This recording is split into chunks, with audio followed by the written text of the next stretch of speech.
Timnas U23 Indonesia tantang Irak di perebutan tempat ketiga.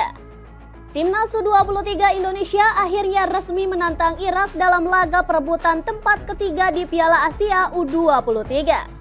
Hal itu sudah terkonfirmasi melalui hasil pertandingan antara Jepang dan Irak di semifinal kedua Piala Asia U23. Hasil pertandingan tersebut hanya berselang beberapa jam saja pasca laga antara Timnas U23 Indonesia dan juga Uzbekistan. Dalam pertandingan yang berlangsung di Stadion Jasim bin Hamad pada hari Senin 29 April atau pada hari Selasa dini hari waktu Indonesia Barat, Irak dipaksa menyerah 0-2 oleh Jepang. Tim Samurai Biru mampu menjinakkan Irak dalam 2 gol sekaligus yang dilesakan di babak pertama. Dan untuk Irak, mereka akan menjalani duel melawan Timnas U23 Indonesia pada perebutan tempat ketiga. Pertarungan kedua tim ini pun akan tersaji di Stadion Abdullah bin Khalifa pada hari Kamis 2 Mei mendatang pukul 10:30 malam waktu Indonesia Barat.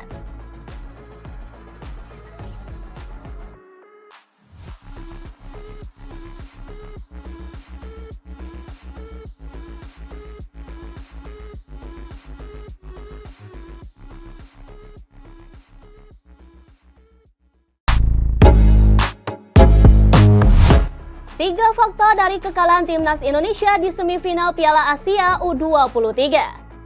Timnas U23 Indonesia tumbang 0-2 di tangan Uzbekistan dalam semifinal Piala Asia U23.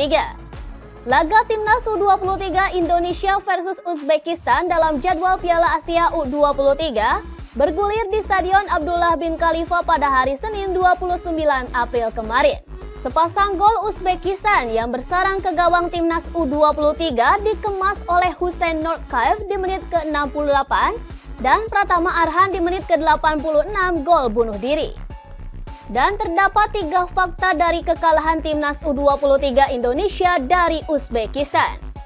Yang pertama, ada catatan apik di Stadion Abdullah bin Khalifa terputus. Kekalahan dari Uzbekistan membuat catatan manis selalu menang Timnas U23 Indonesia di Stadion Abdullah bin Khalifa itu terhenti.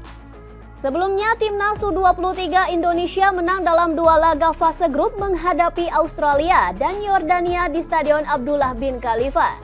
Dan satu kemenangan lainnya yang dikemas Timnas U23 Indonesia di stadion berkapasitas 12.000 penonton itu saat menumbangkan Korea Selatan melalui babak adu penalti. Yang kedua ada Rizky Ridho, terkena kartu merah dalam laga kontra Uzbekistan. Ia mendapatkan kartu merah karena melakukan pelanggaran keras terhadap Jasurbek Jaloliddinov. Wasit pun memberikan kartu merah langsung kepadanya setelah melihat tayangan video assistant review atau VAR. Yang ketiga ada Uzbekistan yang mempertahankan catatan tanpa kebobolan. Kemenangan melawan Timnas U23 Indonesia membuat Uzbekistan menjadi tim yang belum pernah kebobolan dalam Piala Asia U23. Dan sejauh ini mereka selalu menuai clean sheet dalam 5 laga dan mampu mengemas total 14 gol di Piala Asia U23 2024.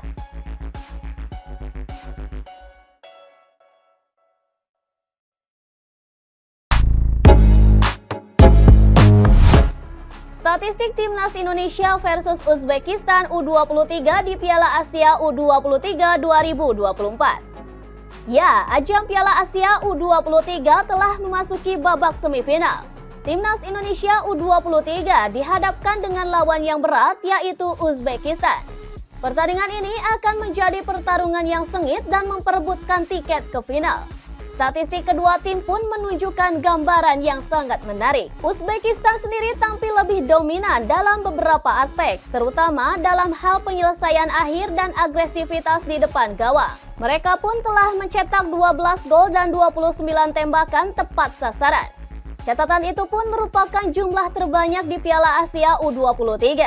Sedangkan Timnas Indonesia sendiri hanya memiliki 7 gol dan 16 peluang tepat sasaran. Keganasan Uzbekistan di depan gawang juga dibuktikan dengan torehan 78 tembakan terbanyak, jauh melebihi 59 tembakan yang dilepaskan Timnas Indonesia. Di sisi lain, Timnas Indonesia memiliki catatan sebagai tim dengan pelanggaran terbanyak 64 di turnamen ini. Sedangkan Uzbekistan menyusul dengan berada di urutan kedua dengan total 55 pelanggaran. Meski statistik tidak selalu menentukan hasil akhir, Uzbekistan jelas diunggulkan dalam laga ini. Namun Garuda Muda pantang menyerah dan kegigihan mereka telah terbukti di sepanjang turnamen.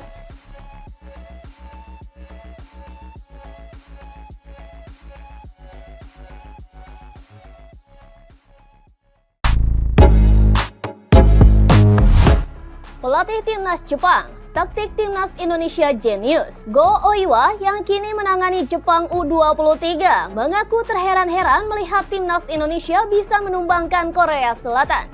Menurutnya, Jepang saja pernah dikalahkan Korea Selatan di Piala Asia U23 dan Timnas Indonesia justru dengan mudahnya menang dari Korsel.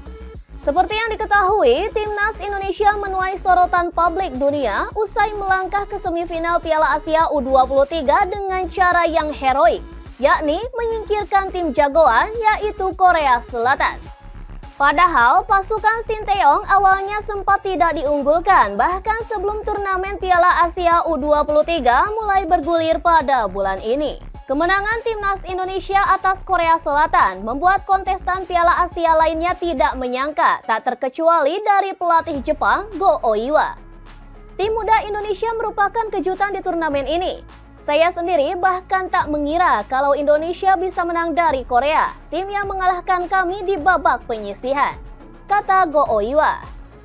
Di sisi lain, pelatih 51 tahun itu juga memuji kecerdikan Sinteyong dalam meramu formasi Timnas Indonesia U23 hingga bisa mengalahkan Korea Selatan. Dengan formasi dasar 3-4-3, mereka bisa bergerak bebas dan membangun serangan yang solid. Dan kemudian taktik ini berubah menjadi 4-5-1 saat dibutuhkan untuk menyerang dan itu jenius sekali. Puji Go Oiwa kepada Sinteyong.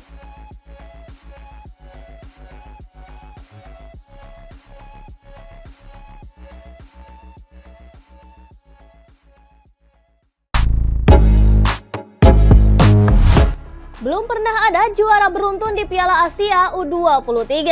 Ada satu statistik menarik yang mungkin mendukung Timnas Indonesia U23 untuk menjuarai Piala Asia U23 2024. Faktanya, belum pernah ada negara yang bisa menjadi juara beruntun di turnamen tersebut.